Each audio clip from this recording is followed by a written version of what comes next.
ഉമ്മമാരെ, സഹോദരിമാരെ, പ്രായമുള്ള ബാപ്പമാരെ, സൂറത്തുൽ ഫാത്തിറിൽ ഖാലിഖായ റബ്ബ് നാളെ മഹ്ശറാവൻ സഭയിൽ നടക്കുന്നൊരു രംഗം വിശദീകരിക്കുന്നുണ്ട്. ആമുഖത്തിൽ ഞാൻ നിങ്ങൾക്ക് ഓതിവെച്ച വചനമതാണ്: അവലം നുഅമ്മിറുക്കും മാ യതദക്കറു ഫീഹി മൻ തദക്കർ വജാഅകുമുൻ നദീർ.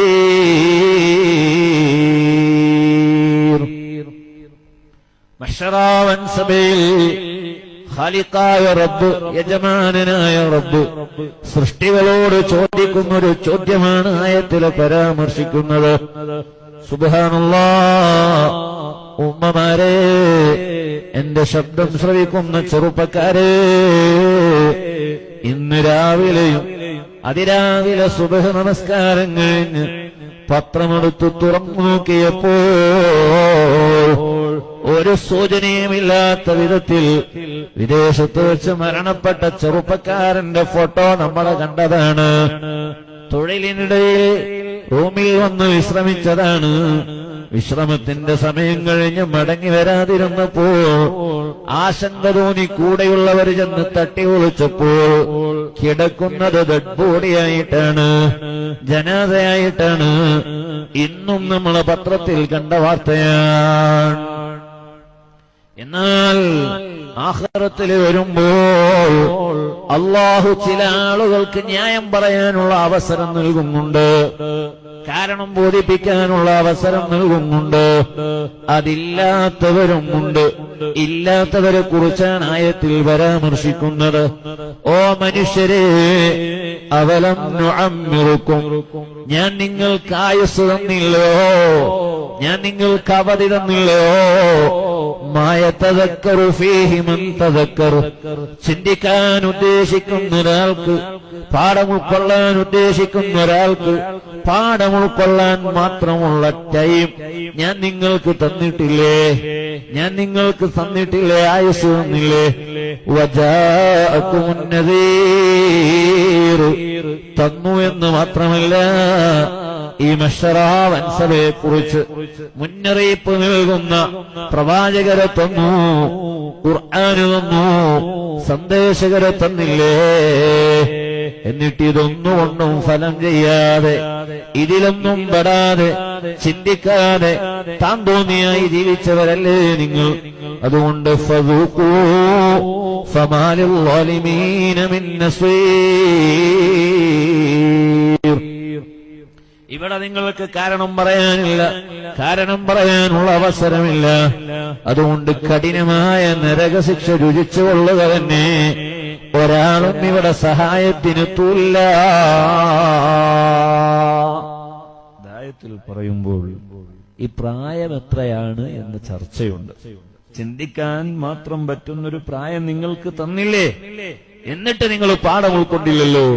അതുകൊണ്ട് ഇവിടെ ഒരു രക്ഷയുമില്ല, നരകം തന്നെയാണ് നിങ്ങളുടെ ശരണം എന്ന് പറയുന്ന ഈ ആയത്തിന് മുഫസ്സിരീങ്ങൾ വിശദീകരിച്ച് എത്രയാണ് ഒരു മനുഷ്യന് ചിന്തിക്കാൻ ഉതകുന്ന പ്രായം എന്ന ചർച്ചയുണ്ട്. ആ ചർച്ചയിൽ വിവാഹപ്രായം 18 ഗവൺമെന്റ് തീരുമാനിച്ചുവെങ്കിൽ 18 വയസ്സ് കഴിഞ്ഞ ഒരു വ്യക്തിക്ക് ആഖിറത്തിൽ ന്യായം പറയാൻ പറ്റൂല. റബ്ബിന്റെ അടുക്കൽ കാരണം ബോധിപ്പിക്കാനുള്ള അവസരമില്ല എന്ന് ഈ പ്രായം 18 എന്ന് വിശദീകരിച്ച മുഫസ്സിരീങ്ങളുണ്ട്. എന്നാൽ പ്രബലമായ അഭിപ്രായമനുസരിച്ച് 40 വയസ്സ് കഴിഞ്ഞാൽ അവന് റബ്ബിന്റെ അടുക്കൽ യാതൊരുവിധ സാധ്യതയുമില്ല. ഞാൻ ഈ സദസ്സിലുള്ള പ്രായമുള്ള ഉപ്പമാരോട്, 40 വയസ്സ് പിന്നിട്ട ഉമ്മമാരോട്, വയോധികരോട് ഉപദേശിക്കാൻ അർഹനല്ലെങ്കിലും ഉണർത്തുകയാണ്, സ്നേഹബുദ്ധിയെ ഉണർത്തുകയാണ്. 40 വയസ്സ് പിന്നിട്ട ഉപ്പമാരെ, ഉമ്മമാരെ, രാജാവായ റബ്ബിന്റെ ക്വാർട്ടറിൽ വന്നാൽ അവിടെ നിങ്ങൾക്കൊരു സാധ്യതയുമില്ല. റബ്ബിന്റെ അടുക്കൽ ന്യായം പറയാൻ, കാരണം ബോധിപ്പിക്കാൻ അല്ലാഹു ഒരവസരവും നൽകാത്ത വിഭാഗമാണ്. 40 വയസ്സ് പിന്നിട്ടവരെന്ന് ഹദീസുകളെ വിശദീകരിച്ചു, ഈ ആയത്തിനെ വിശദീകരിച്ചു സകല മുഫസ്സിരീങ്ങളും എഴുതി വച്ചതായി കാണാം. 40 വയസ്സെന്ന് പറഞ്ഞാൽ എത്രയാ? 60 വയസ്സെന്ന് പറഞ്ഞാൽ തന്നെ 22,000 ദിവസം തികയില്ല. ഒരു വർഷം 365 ദിവസമാണ്. 10 വർഷമെന്നാൽ 3650 ദിവസമാണ്. 60×365 അടിച്ചാൽ 21,900 ദിവസം. കണ്ടോ നിങ്ങൾ, 22,000 ദിവസം തികച്ചില്ല 60 വയസ്സായുസുള്ള വ്യക്തിക്ക്. അതൊന്നും മണിക്കൂറിലേക്ക് കാൽക്കുലേറ്റ് ചെയ്താൽ 5,25,500 മണിക്കൂർ, 5.5 ലക്ഷം മണിക്കൂർ 60 വയസ്സ് ജീവിക്കുന്ന വ്യക്തിക്ക് ഭൂമുഖത്തില്ല. മണിക്കൂറുകൾ നിസാരമാണല്ലേ, മിനിറ്റുകൾ നിസാരമാണല്ലേ, ദിവസങ്ങൾ നമുക്ക് പ്രശ്നമില്ല അല്ലേ? എന്നാൽ മുഅ്മിനീങ്ങളെ വിനയത്തോടുകൂടെ ഉണർത്തുന്നു, 60 വയസ്സ് അഅ്മാറു ഉമ്മത്തി മാ ബൈന 60 ഇലാ 70 വഅഖല്ലുഹും മൻ യജൂസു ദാലിക്. ഹബീബായ തങ്ങൾ പറയുന്നു, 60-ന്റെയും 70-ന്റെയും ഇടയിലാണ് എന്റെ സമുദായത്തിന്റെ ആയുസ്. അത് വിട്ടുകിടക്കുന്നവർ വളരെ അപൂർവമാണ്. എന്നാൽ നിങ്ങളൊന്ന് ആലോചിച്ച് നോക്ക്, 22,000 ദിവസം 60 വയസ്സായുസുള്ള വ്യക്തിക്കില്ല. 60 വയസ്സല്ല, ആഖിറത്തിൽ കാരണം ബോധിപ്പിക്കാൻ പോലും അവസരമില്ലാത്ത മനുഷ്യന്റെ പ്രായം 40 വയസ്സാണ്. 40 വയസ്സ് ഭൂമുഖത്ത് ജീവിച്ചാൽ പിന്നെ റബ്ബിന്റെ അടുക്കൽ ന്യായം പറയാനുള്ള യാതൊരുവിധ സാധ്യതയുമില്ല എന്ന് അഷ്റഫുൽ വറ മുഹമ്മദുർ റസൂലുള്ളാഹി സ്വല്ലല്ലാഹു അലൈഹി വസല്ലം. ഇനി വിനയത്തോടുകൂടെ ചോദിക്കുകയാണ്, റജബുൻ ശഹറുല്ലാഹ്, റജബ് ഇന്ന ഇദ്ദത ശുഹൂരി ഇൻദല്ലാഹി 12 ശഹറൻ ഫീ കിതാബില്ലാഹ്. ആകാശഭൂമികളെ സൃഷ്ടിച്ച് സംവിധാനിച്ച അന്ന് തന്നെ ആണ്ടിൽ 12 മാസമായി രാജാവായ റബ്ബ് തീരുമാനിച്ചതാണ്. മിൻഹാ അർബഅത്തുൻ ഹുറും, അതിൽ 4 മാസങ്ങൾ പവിത്രമാണ്, പരിശുദ്ധമാണ്, ഇസ്ലാമിലേറെ പ്രാധാന്യമുള്ളതാണ്. ഈ 4 മാസങ്ങളിൽ നിന്ന് പ്രപഞ്ചനാഥൻ സെലക്ട് ചെയ്ത മാസമാണ് വിശുദ്ധ റജബ്. റജബുൻ അവ്വലു ശുഹൂരിൽ ബറക തുസബ്ബു ഫീഹിൽ ബറകാതു അലൽ ബറായ. ഒന്നാമത്തെ വെള്ളിയാഴ്ചയിൽ പള്ളി മെഹ്റാബുകളിൽ നിന്ന് മിമ്പറുകളിൽ നിന്ന് ഖത്തീബുമാർ ഖുത്ബ ഓതുമ്പോൾ പരാമർശിക്കുന്ന ഹദീസാണ് റജബുൻ അവ്വലു ശുഹൂരിൽ ബറക. ബറക്കത്തിന്റെ മാസത്തിന്റെ പ്രാരംഭമാണ് റജബ്.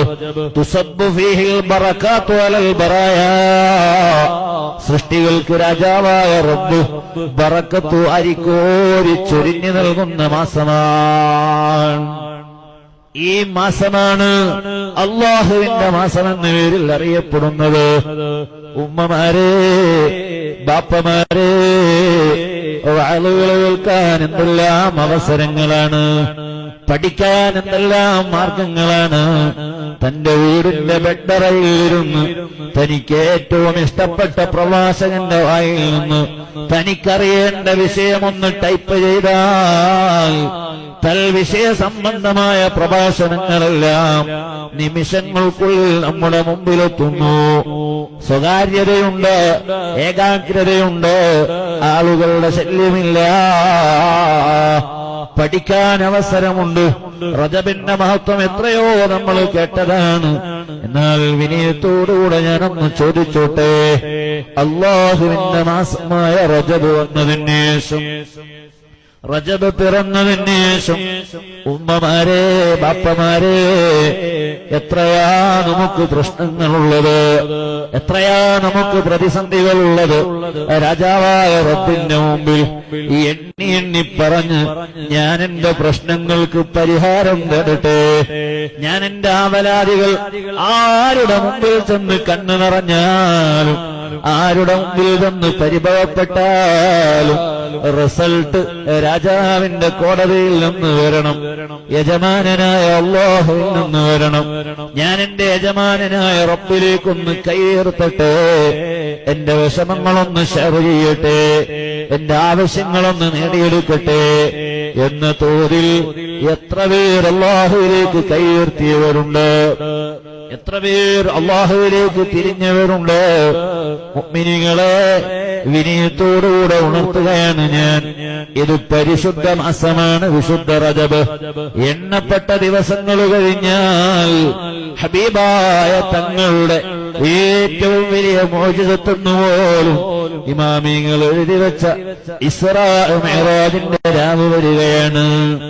ഹബീബായ തങ്ങൾ ഒരൊറ്റ രാത്രി കൊണ്ട് 7 ആകാശവും അതിന്റെ അപ്പുറവും പ്രകാശത്താൽ പടക്കപ്പെട്ട മാലാഖമാരുടെ നേതാവായ ജിബ്രീൽ അലൈഹിസ്സലാമിന് താണ്ടിക്കടക്കാൻ പറ്റുന്നതിന്റെ അപ്പുറവും താണ്ടിക്കടന്ന് പ്രപഞ്ചനാഥനുമായി മീറ്റ് ചെയ്ത് സംസാരിച്ച് മടങ്ങി വരുമ്പോൾ സാധുക്കളായ നമുക്കുള്ള സമ്മാനവുമായി മടങ്ങി വന്ന ദിവസമിതാ രാവിതാ നമ്മുടെ പരിസരത്തെത്തിയിരിക്കുന്നു.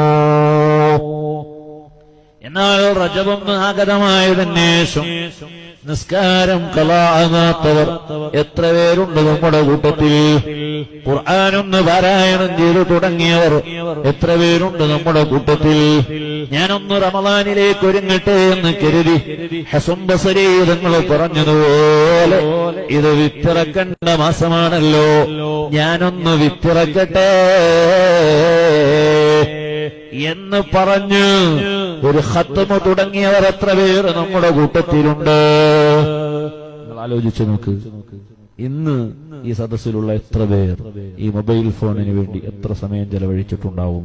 ഇത് തൊട്ടുകൂട്ടാൻ, ഇതിലെ മെസ്സേജുകൾ നോക്കാൻ, മെസ്സേജുകൾ ഷെയർ ചെയ്യാൻ, അത് കേൾക്കാൻ, അതിൽ ഒന്ന് വീഡിയോ ഡൗൺലോഡ് ചെയ്യാൻ, ഓഡിയോ കേൾക്കാൻ എത്ര സമയം നമ്മൾ ചെലവഴിച്ചു.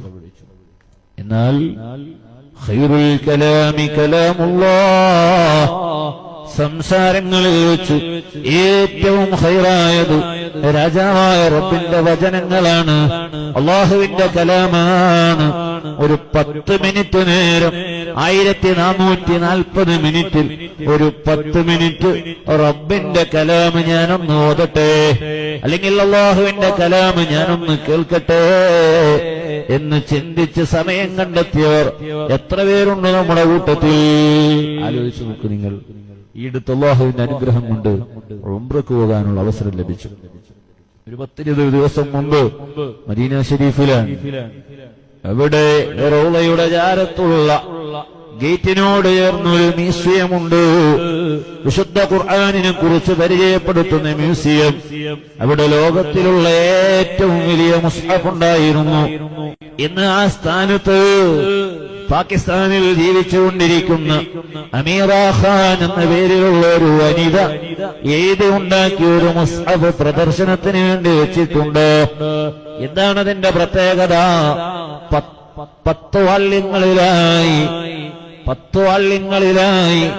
എഴുതി ഉണ്ടാക്കിയ മുസ്ഹഫ് പിന്നീട് വർഷങ്ങളെടുത്ത് ആ എഴുതി ഉണ്ടാക്കിയത് തുന്നിച്ചേർത്ത് 3 ജുസുകളിലായി 10 വള്ളിങ്ങളടങ്ങിയ മുസ്ഹഫ്.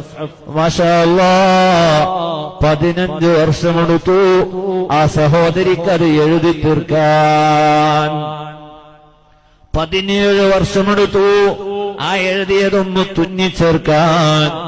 ആയുസ്സിൽ 32 വർഷം രാജാവായ റബ്ബിന്റെ കലാമിന് വേണ്ടി ആ സഹോദരി സമയം ചെലവഴിച്ചുവെങ്കിൽ, ഉമ്മമാരെ, ചെറുപ്പക്കാരെ, സഹോദരിമാരെ, റബ്ബിന്റെ കലാമിന് വേണ്ടി എത്രയാ നമ്മുടെ ആയുസ്സിൽ നമ്മൾ സമയം ചെലവഴിച്ചത്?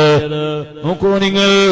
മുത്തായ തങ്ങളുടെ ഏറ്റവും വലിയ മുഅ്ജിസത്തല്ലേ വിശുദ്ധ ഖുർആൻ. ആ വിശുദ്ധ ഖുർആനിന് വേണ്ടി ഖാലിഖായ റബ്ബ് സെലക്ട് ചെയ്തത് അഷ്റഫുൽ വറാ സയ്യിദുനാ ത്വഹ റസൂലുള്ളാഹി സ്വല്ലല്ലാഹു അലൈഹി വസല്ലമ തങ്ങളെയാണ്.